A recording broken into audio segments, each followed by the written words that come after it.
I can't tell you how many times I have had clients, friends, people in my circle who get so close to reaching their goal and then quit. Yes. It makes me And so it's sad. heartbreaking to watch. It is absolutely devastating to do. And it doesn't have to be that way. No. In order for us to reach our goals, we just need to keep going. And that's Just what we're going to talk about swimming. today. Just keep swimming. Just Just keep keep swimming. swimming. Keep Amen. swimming. Let's talk about that. Let's go. All right. So just keep swimming. I love that. You I think know, that is I probably the most iconic movie line line. ever. Uh-huh. And like, not ever, but one of the, and Yeah. everybody instantly recognizes it. And isn't it funny how like children's movies can be so powerful in that? And, one little stupid fish singing a song, Well, that, and I read a story. I don't even know what it is now. It was something that I read when I was a little kid, and it was about a guy who there was a town that had this great big huge knot out of a rope that was hanging from a building in their town, and there were people that had tried to undo the knot, and they would try to find the end and they would try to pull it through, and it wasn't getting any smaller. Everybody measured their success by how small the knot was getting, Mhm. but it wasn't until somebody came and pulled here and pulled here and pulled here and made the knot swell and Uh-huh. made the knot get Yeah, huge. because a small knot is a tight knot. It's a tight knot. And so you had to make it bigger in order to pull the loose ends out. And so it wasn't until somebody took the time to make the knot grow that's when he was able to undo the entire knot and have Mhm. success in undoing Mhm. this knot. And it has stuck with me for so many years. I don't even know what story it was. I don't know if it was like a part of a chapter or if it was the entire story. I don't know. But the point I learned from it was this exact concept that we're talking about right now is that it's going to get worse before it gets better. Yeah. It's going to take time to do it right. And if we try to rush it, if we try to make the knot get smaller by making it tighter, Mhm. we're just solidifying the fact that we have this knot that's not coming undone. But if we take the time to make the knot swell, we take the time to watch it get worse before it gets Yes. better, it will Worse ultimately. before it gets better. Isn't that something? Yeah. Yeah. This whole concept of that people are tempted to quit Mm-hmm. right before they succeed is it's our brains fighting us. Our brains don't Yes. like change. Our brains don't, we knew that when we had Dr. Dion, our brains Yep. don't like change, even if the change is going to feel better than with the situation we're in now. Our brains fight us so, so hard. One of my most successful clients, um, toward the end, I mean, we're talking like week 11 out of 12, she was like, I'm a failure. This isn't working. Da, da, da, Oh da, and no. just was absolutely nosediving. And I was like, hey, let's pump the brakes here for a second. Let's reflect on where you've been. And she's like, well, the scale is not moving and it's not going to. And we all know how I love and hate the scale. Mm-hmm. Um, so I Mm-hmm. told her, I said, okay, when's the last time you did pictures? And it had been at least a month. I think it may Mm-hmm. be even 6 weeks. And she was like, because no one likes to take pictures. But she literally cried tears of joy when she took those pictures When she and saw she the difference. saw, Yep. and it was, I mean, it was like night and day. Her before and current pictures, holy cow, Wow. she was looked so different. And it was all she needed to like continue moving and to finally see the success that she wanted.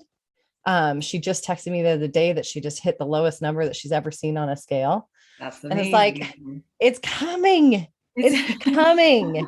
I promise. Just hold on a just little keep bit longer. going. Just a little And bit I longer. mean, when we get organized, the thing that we forget is that right now we're in the land of maybe.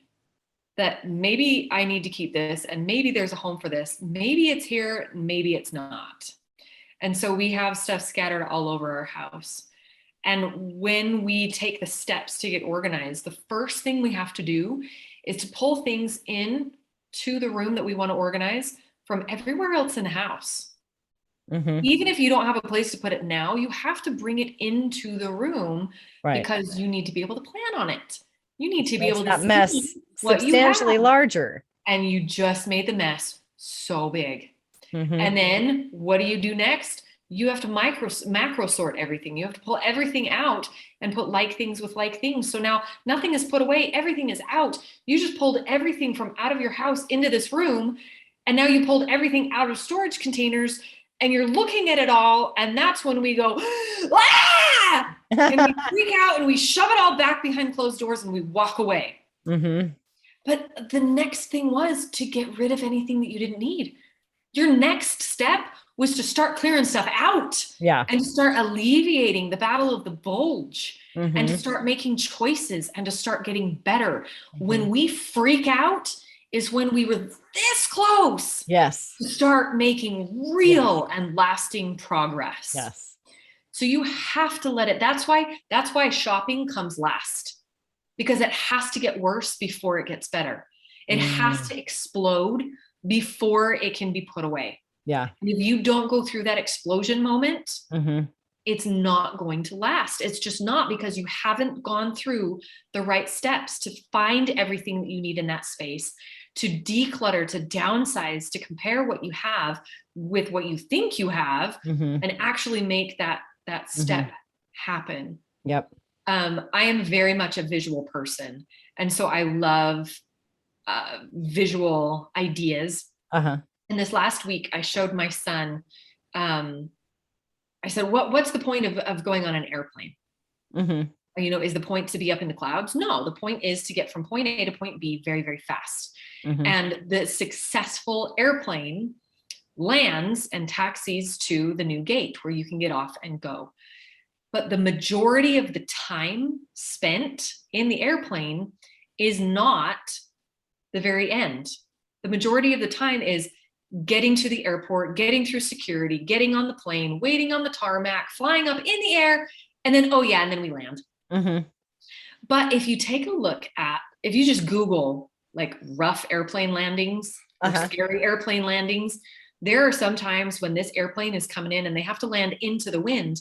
But there are some airports where the wind is like sideways to the runway. Swirling around. So these airplanes are coming in at like a 45-degree angle to the runway, and they're bouncing in the wind and they're going back and forth. And it's that last second, you have one wheel that touches down and then the airplane goes straight out. Yeah. And then they straight down the runway.